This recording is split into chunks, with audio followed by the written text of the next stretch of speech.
The fastest way to discover who someone really is isn't to watch how they treat powerful people. It's to watch how they treat the person bringing their dinner. I learned that lesson on a rainy Thursday night in Manhattan. At the time, I was 26 years old, working double shifts as a waitress at Belladonna, an upscale Italian restaurant tucked between a luxury hotel and a row of designer stores most people like me could never afford. The dinner rush had already started when I tied my brown hair into a neat bun, straightened my black apron, and stepped onto the dining floor. Crystal chandeliers glowed above polished marble floors. The smell of garlic, fresh bread, and expensive wine drifted through the room. Everyone looked like they belonged there except me. A couple celebrated an anniversary near the windows. A group of lawyers occupied the private booth in the corner. And at exactly 7:18 p.m., the atmosphere changed. It always amazed me how some people could walk into a room without saying a word and still become the center of it. Conversations softened. Heads turned. Even the manager adjusted his tie. I followed everyone's gaze toward the entrance and saw him. Vincent. I didn't know his name yet. All I saw was a tall man in a perfectly tailored black suit walking through the doors like he owned the city outside. His black hair was slicked back. Dark ink tattoos disappeared beneath his collar and wrapped across his hands whenever the restaurant lights caught them. He wasn't smiling. He wasn't trying to impress anyone. Somehow, that made him more intimidating. 4 men followed behind him, all dressed well, all clearly paying attention to him before anyone else. VIP table, my manager whispered. Emma, you're taking care of them tonight. I almost laughed. Why me? Because you're the only one who doesn't stare. Unfortunately, that wasn't true. I stared plenty. Just not long enough for anyone to notice. Vincent and his group settled into the private section near the wine display. The manager personally delivered menus. The bartender sent over a complimentary bottle before they even ordered. The entire restaurant bent around him like gravity. I grabbed a tray and approached the table. Good evening, I said with my best professional smile. Can I start anyone with sparkling water? Vincent looked up. His eyes were sharp. Intelligent. The kind that noticed everything. For a second, I felt like he was studying me instead of listening. Then he nodded once. Still water. His voice was calm and controlled. Of course. The first half hour went smoothly. Drinks. Appetizers. Refills. Normal restaurant work. But rain hammered against the windows harder as the evening continued. Customers tracked water across the floor. Servers rushed between tables. The kitchen fell behind schedule. The entire place felt one mistake away from chaos. Unfortunately, I was the one who made it. I was carrying a tray loaded with glasses when another server backed out from a nearby table. I shifted left to avoid her. My shoulder clipped a chair. The tray tilted. Time slowed. A splash of red wine landed directly across Vincent's sleeve. Silence. Complete silence. My stomach dropped. The room seemed to stop breathing. Oh my God, I said immediately. I'm so sorry. One of the men at the table laughed under his breath. Another shook his head. Vincent lowered his eyes to the stain. For a moment, he didn't react at all. Then he looked at me. That suit cost more than your car. A few people nearby chuckled. My face burned. I heard it. The amusement. The judgment. The familiar reminder that some people belonged in rooms like this and some people didn't. Vincent wasn't yelling. Somehow that made it worse. The comment was delivered so casually that it felt rehearsed. Like he had spent years saying things that made other people feel small. I stood there holding the empty tray, feeling every eye in the restaurant settle on me. Then something unexpected happened. I stopped feeling embarrassed. I started feeling disappointed. Not in myself. In him. I met his gaze. Then I guess it's a good thing the suit survived. The laughter vanished. One of his associates nearly choked on his drink. Vincent's expression didn't change, but I noticed something flicker behind his eyes. Surprise. Maybe nobody talked back to him. Maybe everyone else was too busy being impressed. I wasn't. I grabbed a clean napkin from my apron and placed it gently on the table. "I'm sorry about the wine," I said calmly. "But accidents happen to human beings. Even expensive ones." The silence somehow became heavier. Vincent stared at me for several seconds. Long enough to make my heartbeat quicken. Long enough for me to wonder if I had just made the biggest mistake of my life. Then he leaned back in his chair. His eyes never leaving mine. And for the first time all night, the most powerful man in the room looked less interested in his dinner than in the waitress standing in front of him. Nobody spoke for what felt like 10 full seconds. In a restaurant packed with wealthy customers, business executives, and people who seemed to believe money could solve almost anything, silence was rare. Yet somehow, a single sentence had frozen the entire room. Vincent continued looking at me. I expected irritation. Maybe amusement. Instead, his expression remained unreadable. One of the men beside him finally cleared his throat. "Emma, was it?" he asked. "You have courage." "Or bad judgment," another man said with a laugh. A few people smiled nervously. I did not. I simply stood there holding my tray. My pulse was racing, but I refused to let anyone see it. Growing up, I learned something important. When people expected you to shrink, standing still often looked like strength. Vincent glanced toward his associates. The conversation ended immediately. That alone told me everything I needed to know about his influence. Nobody interrupted him. Nobody challenged him. Nobody even seemed comfortable breathing too loudly around him. Then he looked back at me. "You should probably bring another bottle," he said calmly. The first one did not survive the journey. A few people laughed again, relieved that the tension had broken. I nodded. "I will be right back." I turned and walked toward the kitchen without rushing. The moment the swinging door closed behind me, every server in sight rushed over. "Emma, are you crazy?" one whispered. "Do you even know who that is?" "A customer," I answered. "No. That is Vincent Moretti." The name meant nothing to me. Apparently, it meant everything to everyone else. The bartender nearly dropped a glass. The manager looked like he had aged 5 years in 5 minutes. "Please tell me you are not trying to start a fight with him." "I am trying to do my job." People do not talk to Vincent Moretti that way. I grabbed another bottle of wine.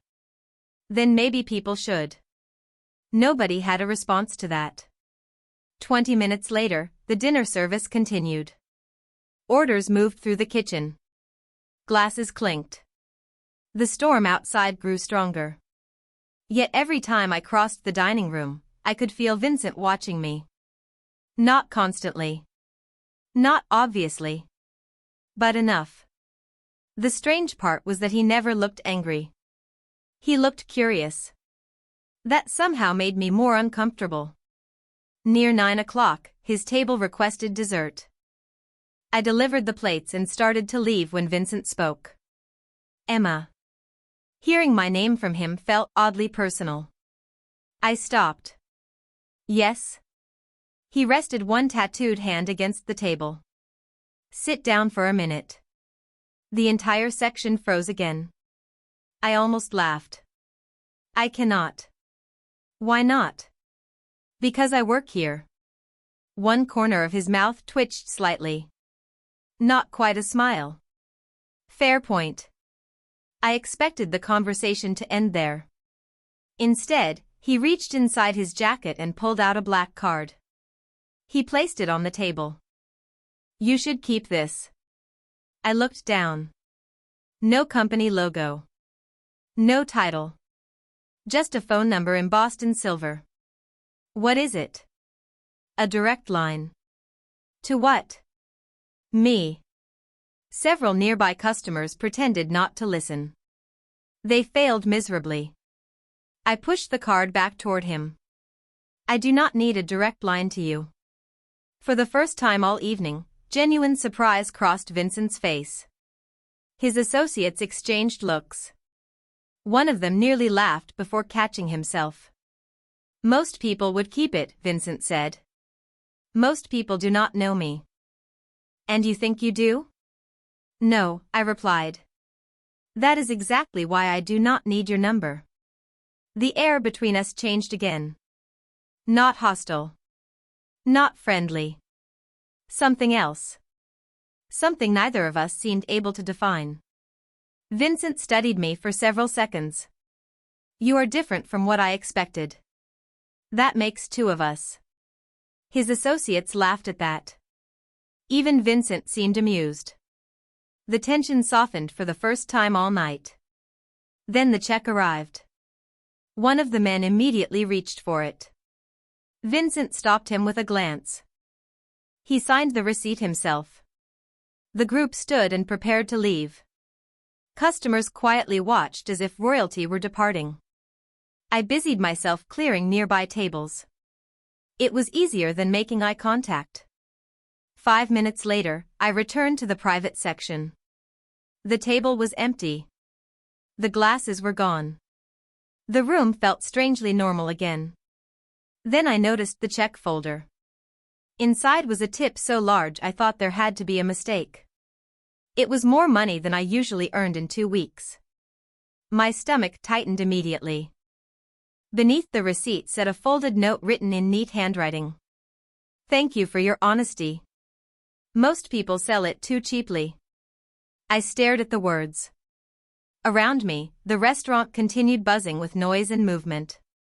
Yet I could not stop looking at that note. Because for the first time that night, I realized something important. Vincent Moretti had not walked away offended. Somehow, against all logic, the most powerful man I had ever met seemed interested in the one thing nobody else in that room had noticed. I had not been impressed by him. I spent the next hour staring at that note every chance I got. Not because of the money. Honestly, the money made me uncomfortable.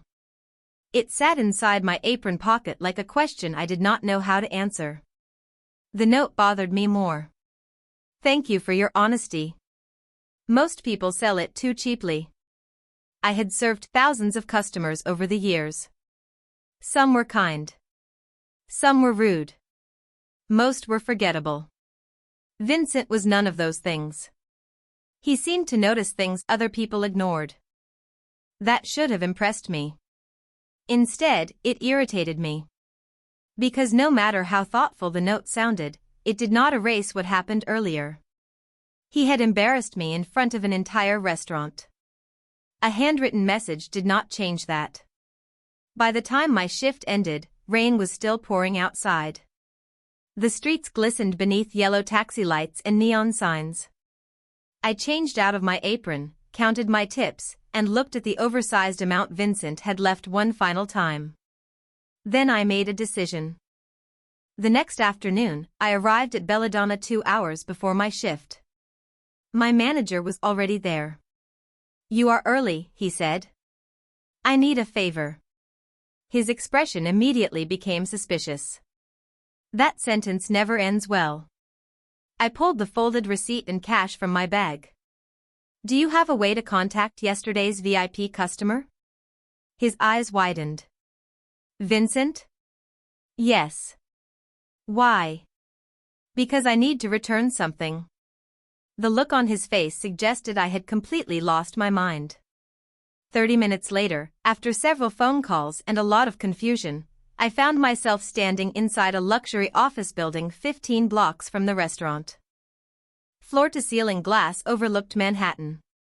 Everything smelled expensive. Even the air felt expensive. A receptionist guided me toward a private conference room. Mr. Moretti will be with you shortly. I sat alone for nearly 10 minutes. Long enough to wonder if this entire trip had been a mistake. Then the door opened. Vincent walked in wearing another perfectly tailored black suit. His tattoos disappeared beneath crisp cuffs and dark fabric, but the ink on his hands remained visible. He looked exactly like he belonged there. I looked exactly like a waitress carrying a paper envelope. "Emma," he said. "This is unexpected." "I get that a lot lately." Something almost resembling amusement appeared in his eyes. "What brings you here?" I placed the envelope on the table between us. "Your tip." He glanced at it. Then at me. "Is there a problem?" "Yes." "What is it?" "It is too much." He leaned back slightly. "That is subjective." "No," I pushed the envelope closer. "It is not." For a moment neither of us spoke. Outside the glass wall, employees moved through hallways carrying laptops and coffee cups. Inside the room, the silence felt strangely personal. Vincent finally opened the envelope and looked inside. "Most people would keep this. You said that last night. And yet here you are." "Because I earned a tip," I said. "I did not earn a life-changing financial event." He studied me carefully. "Do you always make things difficult?" "Only when they matter." A slow smile appeared for the first time since I had met him. It transformed his face completely. Not softer exactly. Just more human. "Then why keep any of it?" he asked. "Because I worked for your table." "How much did you keep?" I named the amount. His eyebrows lifted slightly. "You calculated it?" "Down to the dollar." Vincent looked down at the envelope again. Then he laughed quietly. Not loudly. Not dramatically. Just enough to surprise both of us. "You are unbelievable." "I hear that a lot too." He shook his head. "No. Most people either want something from me or fear me. You seem interested in neither." "That is because I already have a job." Another silence followed. This one felt different. Easier somehow. Then Vincent picked up a pen from the conference table. He pulled the original receipt from the envelope and flipped it over. "What are you doing?" I asked. "Documenting an unusual event." He handed the receipt back. I looked down. Beneath the restaurant total and signature line, he had written a short sentence. "You are the first person who has ever returned money to me." I stared at the words for a second.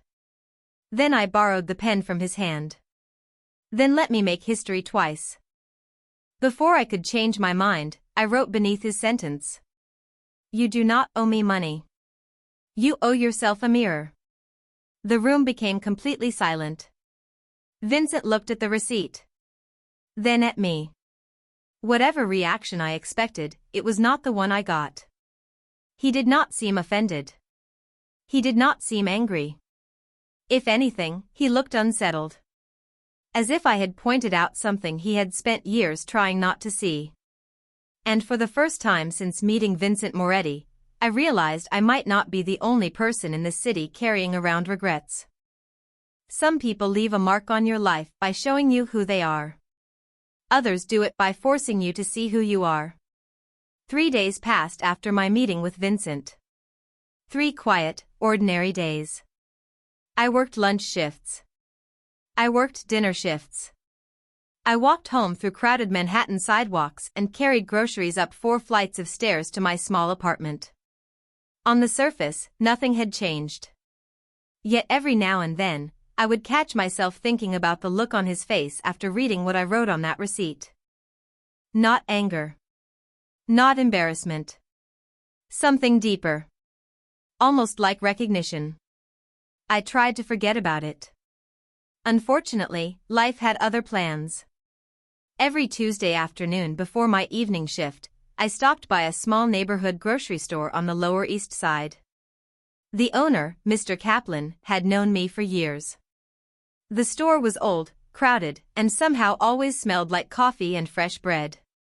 It was also where I met Noah. He was 9 years old, skinny as a rail, and somehow managed to smile more than most adults I knew. His mother worked 2 jobs. Money was always tight. Sometimes when I bought groceries, I quietly added an extra loaf of bread or a gallon of milk to his family's tab. Mr. Kaplan never said anything. He simply nodded and let me pretend it was not happening. That afternoon, Noah sat near the front window doing homework. "Emma," he called when I walked in. "I got an A on my math test." "Look at you." I crouched beside him and examined the paper. 98%. He grinned proudly. "I missed one question." "Nobody likes a show-off." He laughed. The sound filled the store. Moments like that reminded me why I believed kindness mattered. Not because it changed the world overnight. Because sometimes it changed one afternoon. I paid for my groceries and slipped a few extra items onto the counter. Mr. Kaplan quietly added them to my total. The routine was familiar. Comfortable. Then the front door opened. Every conversation inside the store stopped. I looked up. Vincent stepped inside wearing a charcoal overcoat over his black suit. Rainwater glistened on his shoulders. His dark tattoos disappeared beneath his sleeves, but I recognized him instantly. Of course I did. It was impossible not to. Noah looked between us curiously. "You know her?" he asked Vincent. Vincent's eyes shifted toward me. "A little. She buys me snacks sometimes." I closed my eyes briefly. "Noah." "What?" "You are not supposed to announce my secrets." "Sorry." Vincent glanced at the counter. Then at the extra groceries. Then at me. His expression remained calm, but I could practically see the pieces connecting in his head.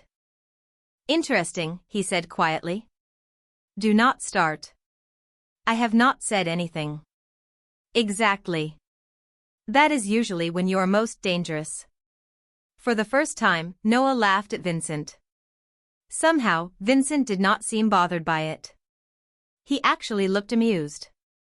The 3 of us stood there talking for a few minutes. Nothing dramatic. Nothing life-changing. Yet I noticed something strange.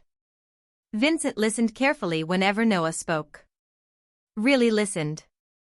Most adults nodded while waiting for children to stop talking. Vincent paid attention. Eventually Noah left with his backpack. The store became quiet again. Vincent picked up a bottle of sparkling water from a shelf. "You do this often?" he asked. "Do what?" "Help people without telling anyone." I shrugged. "Most people do." "That is not true." "Maybe you spend time with the wrong people." He looked at me for several seconds. "Maybe." The answer surprised me. There was no arrogance in it. No argument. Just honesty. Somehow that felt more dangerous than confidence. A few minutes later, we stepped outside together. Rain drizzled softly across the city. Traffic crawled through wet streets. The sky hung low between the buildings. Vincent's driver waited beside a black SUV parked at the curb. "Can I ask you something?" he said. "You are going to anyway." "Fair." He slipped his hands into his coat pockets. "Why work so hard?" "Most adults do." That is not an answer. I looked up at him. "Because people helped me when I needed it." His expression softened slightly. "And now you feel responsible for everyone else." "No. I just think life gets easier when people stop pretending they are alone." Something changed behind his eyes. Briefly. Almost too fast to notice. Loneliness. Recognition. Maybe both. Then it disappeared. The guarded version of Vincent returned. "You make everything sound simple." Maybe because it is. He smiled faintly. No. I am beginning to suspect you are the complicated one. As he stepped toward the waiting SUV, I noticed him glance back toward the grocery store window where Noah had been sitting earlier. For the first time since meeting him, I saw something money could not buy and power could not command. Envy. Not because of what I had. Because of what I gave away so easily. The problem with admiration is that it often looks a lot like understanding until the first real disagreement arrives. A week passed after the afternoon outside the grocery store. Life settled into a rhythm again. I worked. I paid bills. I helped Noah with homework when his mother worked late. Every now and then, Vincent would appear somewhere unexpected. A quick coffee at a corner cafe. A brief conversation outside Belladonna after my shift. Nothing that felt like a date. Nothing that felt planned. Yet somehow, he kept showing up. The strange part was that I had started looking forward to it. Not because he was wealthy. Not because he was powerful. Because when Vincent stopped performing for the world, he became surprisingly easy to talk to. That realization should have worried me more than it did. Friday night arrived with a packed dining room and a waiting list stretching nearly an hour. Belladonna buzzed with energy. Glasses clinked. Conversations echoed. Every table was full. Around 8 o'clock, a group of influential investors entered the restaurant. My manager immediately rushed to greet them. One of the men, Richard Hawthorne, was apparently important enough to make everyone nervous. Unfortunately, he was seated in my section. The evening started normally. Orders were taken. Drinks arrived. Then one small mistake changed everything. The kitchen accidentally delayed one of his entrees by 15 minutes. It was not my fault. It was not even close to my fault. Richard did not care. When I approached the table to apologize for the delay, he leaned back in his chair and smiled in a way that instantly made me uncomfortable. You know, he said loudly enough for nearby tables to hear, for the prices this place charges, I expected better service. I understand, sir, I replied calmly. Your meal is being prepared right now. Of course it is. He glanced at his companions. That seems to be the answer people give when they do not know what they are doing. A few uncomfortable laughs followed. My face warmed, but I kept my voice steady. I am sorry for the inconvenience. Sorry does not improve competence. The conversation around us began to fade. People were listening now. Watching. I knew the feeling. It was the same feeling I had experienced the night I spilled wine on Vincent's suit. Except this time, something felt different. This time, the embarrassment came wrapped in deliberate disrespect. I opened my mouth to respond. A familiar voice beat me to it. Interesting observation. Every head turned. Vincent stood near the entrance. Black suit. Slicked back hair. Tattoos visible beneath rolled cuffs. His expression was calm. Too calm. Richard's smile disappeared immediately. Vincent. Richard. The room grew quieter. Vincent approached the table slowly. Not threatening. Not dramatic. Just confident. The kind of confidence that changed the atmosphere without raising its voice. I was under the impression, Vincent said, that adults knew how to wait 15 minutes for dinner. Several people nearby suddenly found their water glasses fascinating. Richard forced a laugh. I was simply commenting on the service. No, Vincent looked at him directly. You were commenting on her. My stomach dropped. Instantly. Because I knew where this was heading. And I hated it. Richard shifted uncomfortably. I think you are overreacting. I think she deserves respect. The words should have made me feel grateful. Instead, something tightened painfully inside my chest. Because nobody had asked me what I wanted. Once again, the room had stopped seeing Emma the waitress. Now they saw Emma, the woman connected to Vincent Moretti. I could feel it happening in real time. The whispers. The assumptions. The attention. Suddenly, I was not standing on my own anymore. I was standing in his shadow. Vincent. My voice cut through the tension. He turned toward me. What? Stop. Confusion flickered across his face. Genuine confusion. He was disrespecting you. And I can handle that myself. Silence followed. Richard looked relieved. Everyone else looked stunned. Vincent stared at me for several seconds. I am trying to help. I know. The disappointment in my own voice hurt more than I expected. That is the problem. His expression changed instantly. The confidence vanished. Not completely.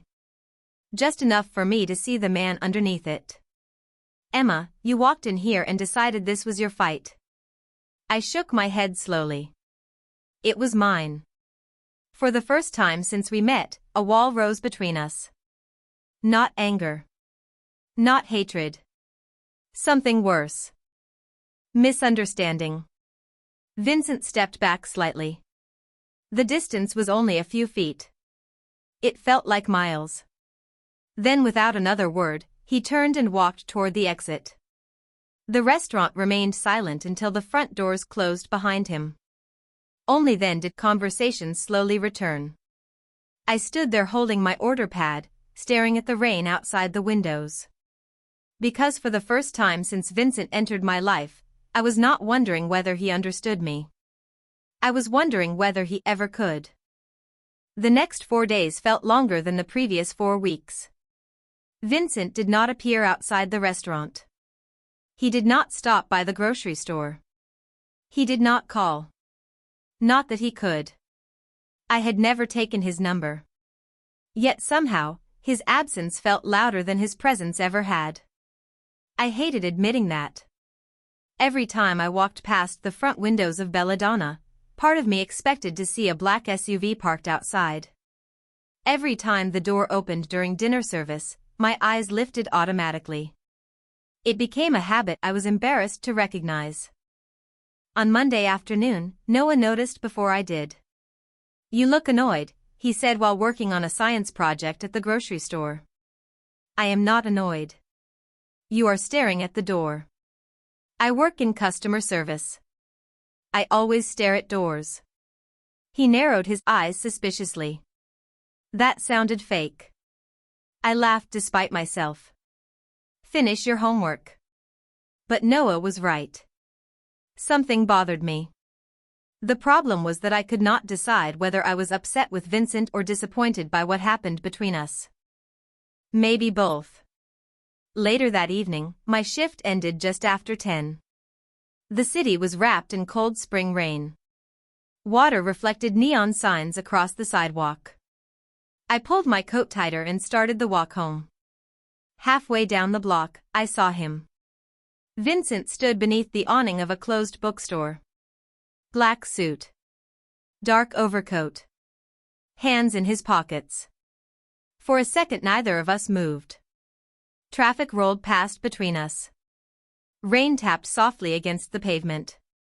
Then I crossed the street. You picked a dramatic location. His expression remained neutral. You took 4 days. You noticed? No, I folded my arms. Noah noticed. That almost made him smile. Almost. The silence that followed felt heavier. Different from before. Neither of us knew exactly where to begin. Vincent finally spoke first. I owe you an apology. I blinked. That was not what I expected. For what? For assuming you needed me to solve your problem. You did. He nodded once. I know. The honesty caught me off guard. Most people defended themselves when they were wrong. Vincent seemed determined to understand why he was wrong instead. Then why are you still upset? He asked quietly. The question landed harder than I expected. I looked away toward the traffic. Because you did not trust me. Confusion crossed his face. I was trying to help you. Exactly. Rain dripped from the edge of the awning. A taxi splashed through a puddle nearby. The city kept moving while our conversation stood still.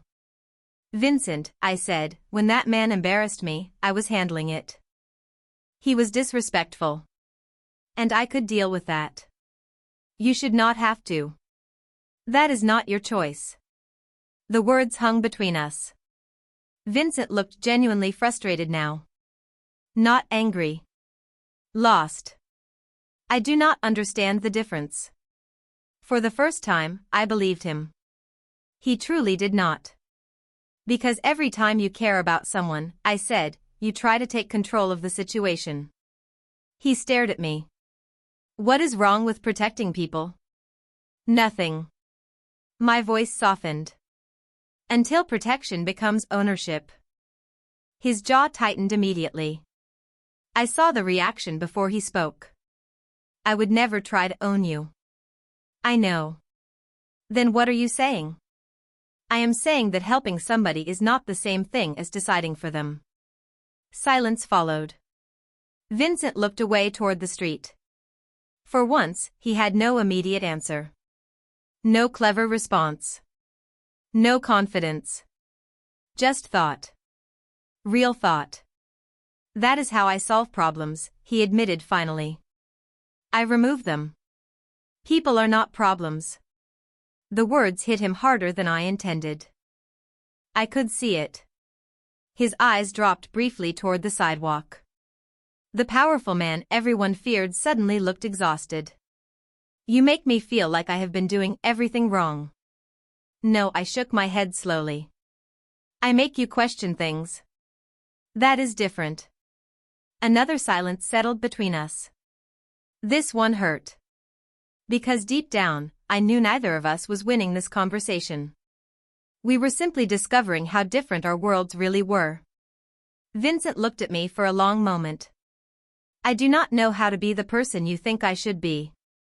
The sadness in his voice caught me completely off guard. That is not what I want. Then what do you want?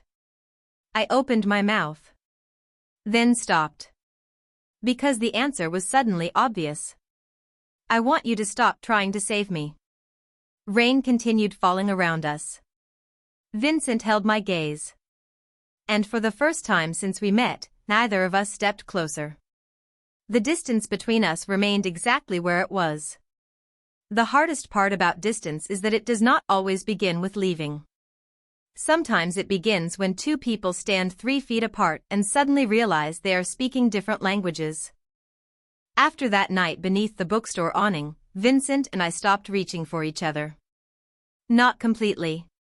Just enough to feel it. The easy conversations disappeared first. The unexpected appearances stopped next. Days passed. Then another week. Manhattan continued moving at its usual impossible speed while something between us slowly drifted out of reach. I told myself it was for the best. We came from different worlds. Different values. Different definitions of strength. Repeating that thought should have made things easier. It did not. One Thursday afternoon, I found Noah sitting alone outside the grocery store. That immediately felt wrong.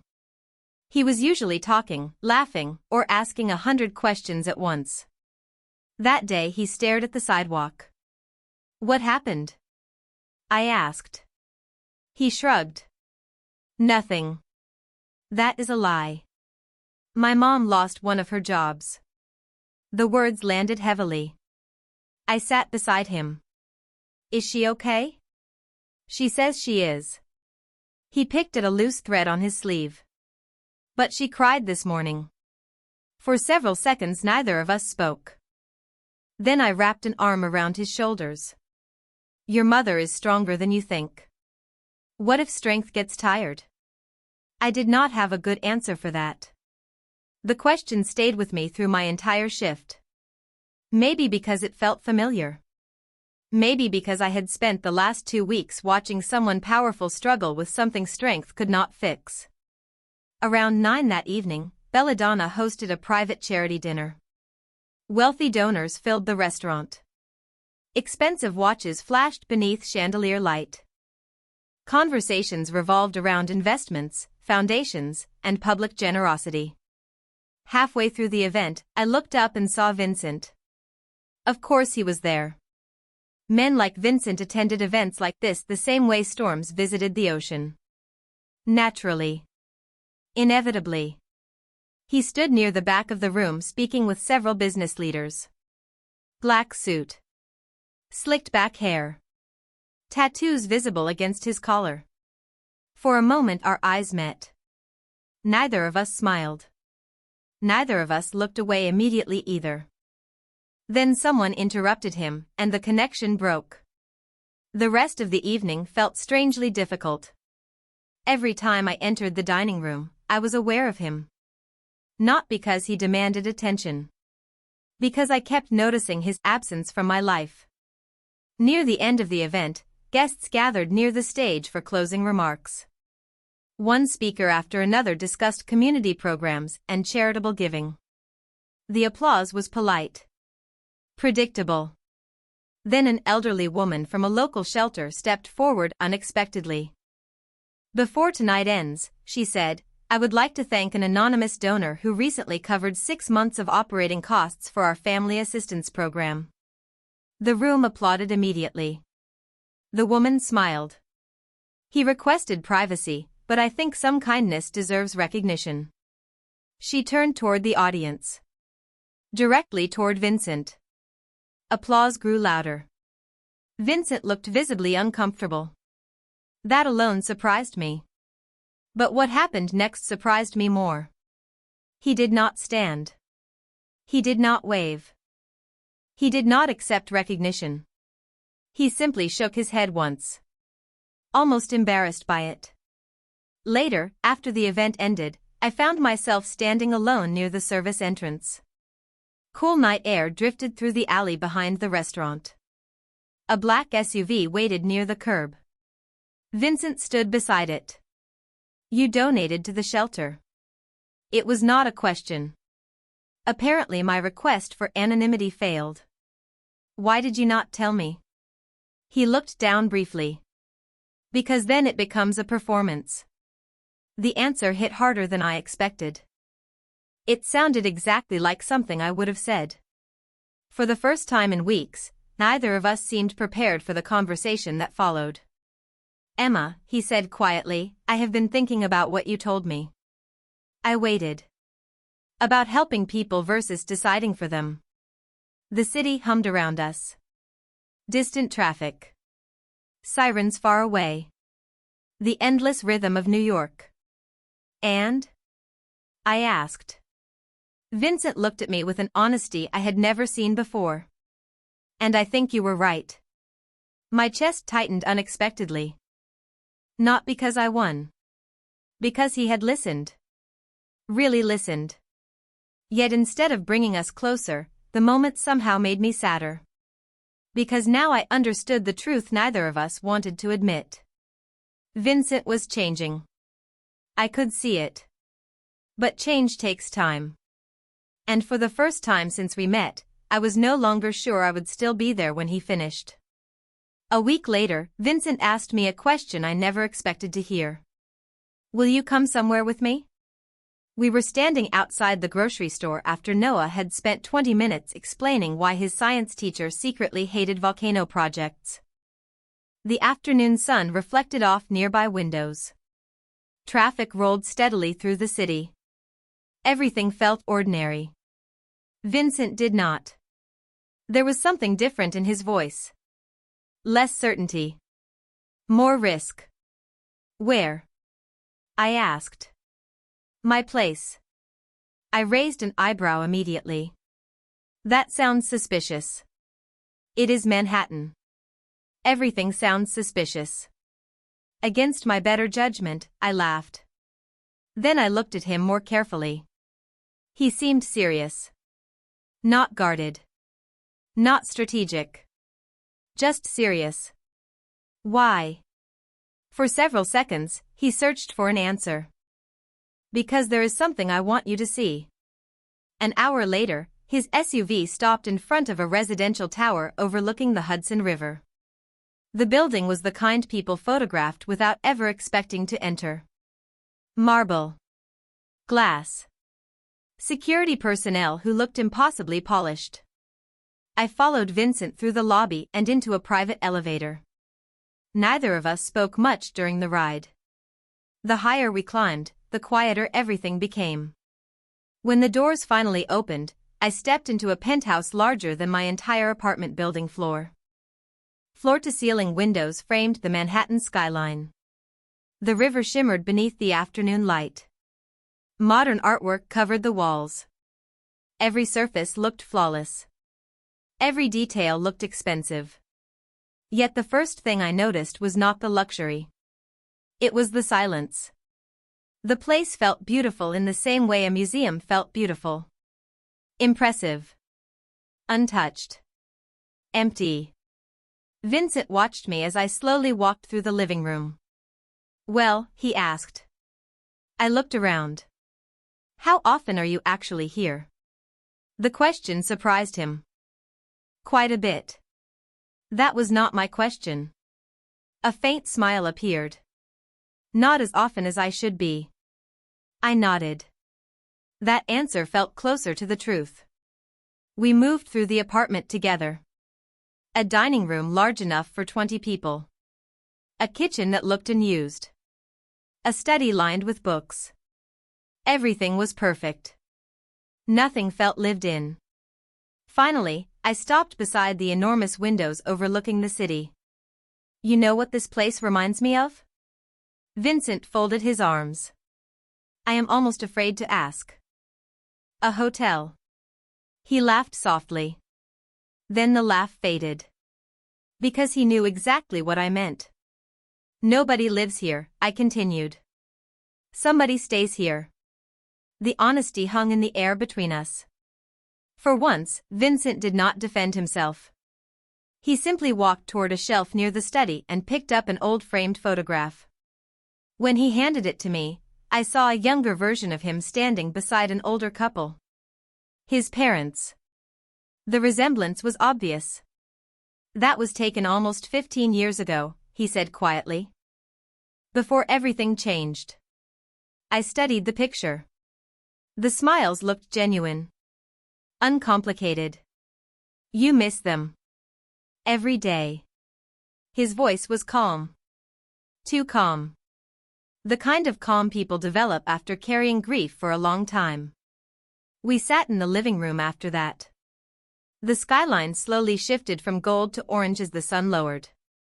For the first time since meeting him, Vincent stopped presenting himself as the man everyone knew. The powerful businessman. The intimidating figure who controlled every room he entered. Instead, he talked about mistakes. Lost friendships. Regrets. Opportunities he never took because work always came first. Do you know the strangest part? He asked eventually. What? He looked toward the city below. I spent years chasing success because I thought it would create freedom. And? The bigger everything became, the smaller my life felt. The confession settled heavily between us. Not because it was dramatic. Because it was true. I thought about Noah. About his mother. About crowded grocery aisles and small apartments and people who struggled but still found reasons to laugh. Then I looked around the penthouse again. Suddenly I understood why Vincent brought me there. He was not showing me what he owned. He was showing me what it had cost him. Vincent. He turned toward me. You are not your mistakes. For a moment, neither of us spoke. The city lights began flickering on outside the windows. Thousands of lives unfolding below us. Maybe not, he said quietly. But sometimes I think I became them. I looked at him across the room. At the man who seemed larger than life everywhere else and strangely human here. And for the first time, I realized something that frightened me more than any disagreement we had ever shared. I was no longer trying to understand Vincent. I was starting to care about him. 2 nights later, Belladonna was full again. The dinner rush moved like a living thing. Servers crossed paths carrying trays. Glasses caught the warm light from the chandeliers. Outside, Manhattan glowed beneath a clear spring sky. Inside, I was trying very hard not to think about a certain penthouse overlooking the Hudson River. It was not working. Ever since that afternoon with Vincent, something had shifted. Not in him. In me. For weeks, I had been focused on understanding why he acted the way he did. Why power seemed easier for him than vulnerability. Why every attempt to help came wrapped in control. But after seeing the life he returned to every night, I understood something I had missed before. Loneliness can hide inside success just as easily as failure. Around 8:30, my manager called for everyone's attention. Before service continues, he announced, "We have a special guest tonight." Curious murmurs spread across the room. I turned toward the entrance. My breath caught immediately. Vincent stood there. Black suit. Slicked back hair. Dark tattoos visible along his hands and collar. But he was not alone. Beside him stood Noah and his mother. The entire restaurant looked confused. Honestly, so was I. My manager smiled. A few weeks ago, one of our servers quietly organized support for a local family during a difficult time. She never told anyone. She never asked for recognition. But tonight, somebody else wanted to say thank you. Every eye in the room turned toward me. My face instantly warmed. "Oh no," I whispered. Noah grinned. Vincent looked almost nervous. It was the strangest thing I had ever seen. He walked toward the center of the room. No speech notes. No prepared remarks. Just honesty. "Most of you know Emma as a waitress," he said. "I know her as the person who reminded me that kindness is valuable even when nobody is watching." The restaurant became completely silent. For a long time, Vincent continued, "I believed success meant being respected. Then I met someone who earned something far more difficult." His eyes found mine. Trust. I could not look away. Emma taught me that helping people is not about being powerful enough to solve every problem. It is about caring enough to stand beside them while they solve it themselves. Somewhere near the back of the room, I heard someone quietly clear their throat. Vincent smiled faintly. "I am still learning that lesson." A few guests laughed softly. Then something happened that I never expected. Vincent turned toward me completely. Not toward the crowd. Not toward the restaurant. Toward me. "The night we met, I thought you were just a waitress." His voice remained calm. I was wrong. Emotion tightened my chest. "You made me question things I had accepted for years.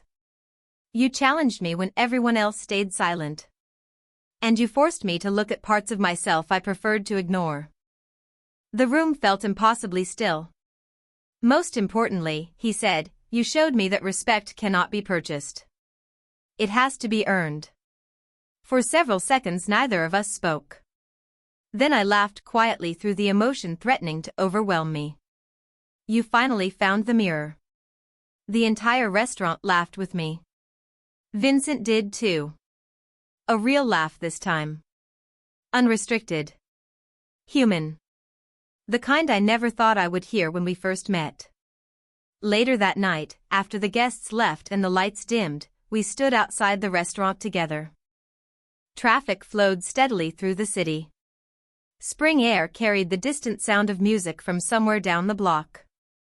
"So," I said, "that was dramatic. I spend too much time in Manhattan. It is contagious." I smiled. I noticed. Vincent looked at me for a moment. Then toward the skyline beyond us. "You know, I spent years building a life that impressed people. And He met my eyes again. It turns out I should have been building one that meant something. We stood there quietly as the city moved around us. No grand promises. No perfect ending. Just two people who had changed each other in ways neither expected. And for the first time since I met Vincent, neither of us was trying to become someone else. We were simply becoming better versions of who we already were.